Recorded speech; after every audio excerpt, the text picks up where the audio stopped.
Assalamualaikum warahmatullahi wabarakatuh. Halo semuanya, selamat siang. Sebelumnya, saya izin memperkenalkan diri. Nama saya Dina Anissa Fitri Widiani dengan NIM 2021031046. Kelas Psikologi Pendidikan B, dosen pengampu Baruni Rulangi MPsI Psikolog. Pada kesempatan kali ini, saya akan menjelaskan tentang pengaruh manajemen kelas terhadap efektivitas belajar siswa. Berikut adalah contoh manajemen kelas yang baik dan tidak baik terhadap efektivitas belajar siswa. Ini adalah contoh yang baik. Pada gambar pertama, dalam gambar tersebut, guru dapat membuat siswa aktif bertanya mengenai pembelajaran. Selain itu, guru dapat menempatkan posisi tempat duduk siswa secara berkelompok, di mana agar siswa bisa termotivasi untuk aktif dalam bertanya terkait pembelajaran di kelas. Pada gambar kedua, dalam gambar ini, guru harus membuat kondisi dan suasana kelas yang nyaman dan bersih. Bisa juga dihiasi dengan hiasan yang menarik yang bisa ditempelkan ke dinding ataupun yang lainnya, sehingga siswa dapat merasa nyaman, kemudian pembelajaran bisa efektif dengan kondisi tersebut. Pada gambar ketiga, adalah guru aktif mengajarkan kepada siswa dengan tenang tanpa terburu-buru. Selain itu, siswa dapat mempelajari apa yang telah dijelaskan oleh guru dengan tenang juga. Dalam artian, tidak membuat keributan sehingga pembelajaran dapat efektif. Pada gambar keempat, saat siswa tidak mengikuti aturan kelas, maka guru dapat membicarakan secara langsung kepada siswa agar tidak mengulangi kesalahan. Guru memberikan nasihat dan pembelajaran yang baik agar siswa mengikuti pembelajaran yang baik di kelas dan tidak mengganggu temannya. Tidak lupa juga, memberikan nasihat atau pembelajaran kepada siswa tersebut harus dengan tenang dan tetap memberikan motivasi serta semangat kepada siswa tersebut. Berikut ini adalah contoh yang tidak baik.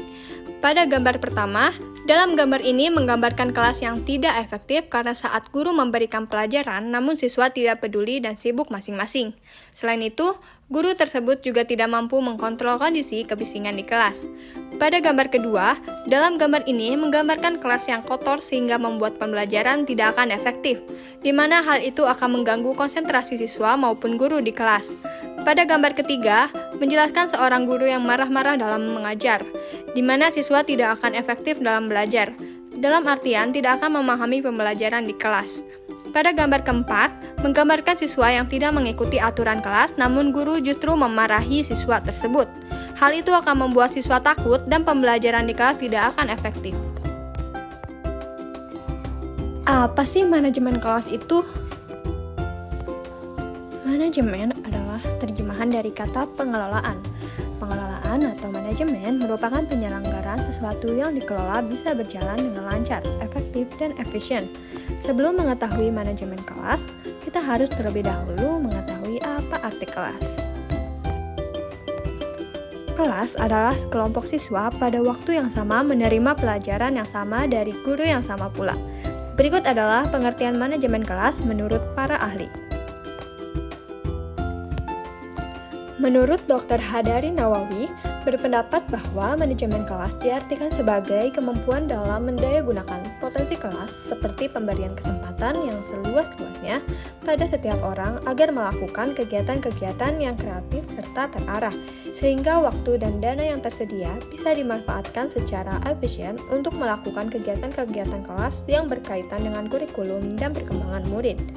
Selanjutnya, menurut Dr. Anders Syaiful Bahri Jamarah berpendapat bahwa manajemen kelas adalah suatu upaya memberdayagunakan potensi kelas yang ada seoptimal mungkin untuk mendukung proses interaksi edukatif mencapai tujuan pembelajaran. Dari beberapa pendapat para ahli di atas tadi, dan masih banyak pendapat yang lain, dengan begitu dapat ditarik kesimpulan bahwa manajemen kelas adalah upaya mengelola siswa di dalam kelas yang dilakukan untuk menciptakan serta mempertahankan suasana atau kondisi kelas yang menunjang program pengajaran dengan jalan menciptakan dan mempertahankan motivasi siswa agar selalu ikut terlibat dan berperan serta dalam proses pendidikan di sekolah. Apa sih tujuan dan strategi manajemen?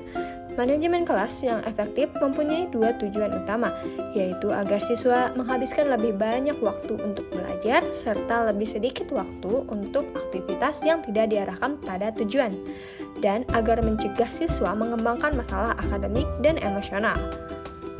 Untuk strategi manajemen, pertama, bantu siswa menghabiskan lebih banyak waktu untuk belajar dan lebih sedikit waktu untuk aktivitas yang tidak bertujuan. Manajemen kelas yang efektif akan memaksimalkan waktu pengajaran dan waktu belajar siswa. Kedua, mencegah siswa mengembangkan masalah. Kelas yang dikelola dengan baik tidak hanya menyembuhkan pembelajaran, namun dapat membantu mencegah berkembangnya masalah akademik dan emosional. Ruang kelas yang dikelola dengan baik membuat siswa sibuk dengan tugas-tugas yang menarik dan menantang, memiliki aktivitas yang membuat siswa termotivasi untuk belajar, dan menetapkan aturan serta peraturan yang jelas yang harus dipatuhi siswa. Di ruang kelas seperti itu, siswa cenderung tidak mengembangkan masalah akademik dan emosional. Sebaliknya, siswa yang tidak termotivasi secara akademik menjadi semakin tidak termotivasi. Siswa yang pemalu menjadi lebih tertutup. Ketiga, mengelola instruksi. Manajemen kelas tidak hanya mengelola perilaku siswa, namun mengelola instruksi juga. Idealnya, keduanya berjalan beriringan dalam tugas belajar dan cenderung tidak mengembangkan masalah perilaku. Dalam artian, siswa dapat mengikuti instruksi yang diberikan oleh guru juga harus memberikan instruksi yang benar kepada siswa. Berikut adalah fungsi manajemen dan tujuan manajemen kelas. Fungsi manajemen yaitu agar peserta didik bisa mengembangkan diri seoptimal mungkin, baik yang berkenaan dengan segi-segi potensi peserta didik yang lainnya. Berikut adalah beberapa tujuan dari manajemen kelas. Pertama, agar pengajaran bisa dilakukan secara maksimal, sehingga tujuan pengajaran dapat dicapai secara efektif serta efisien. Kedua, agar memberi kemudahan dalam usaha memantau kemajuan siswa saat sedang belajar. Dengan manajemen kelas, guru mudah untuk melihat dan mengamati setiap perkembangan yang dicapai siswa, terutama siswa yang tergolong lamban.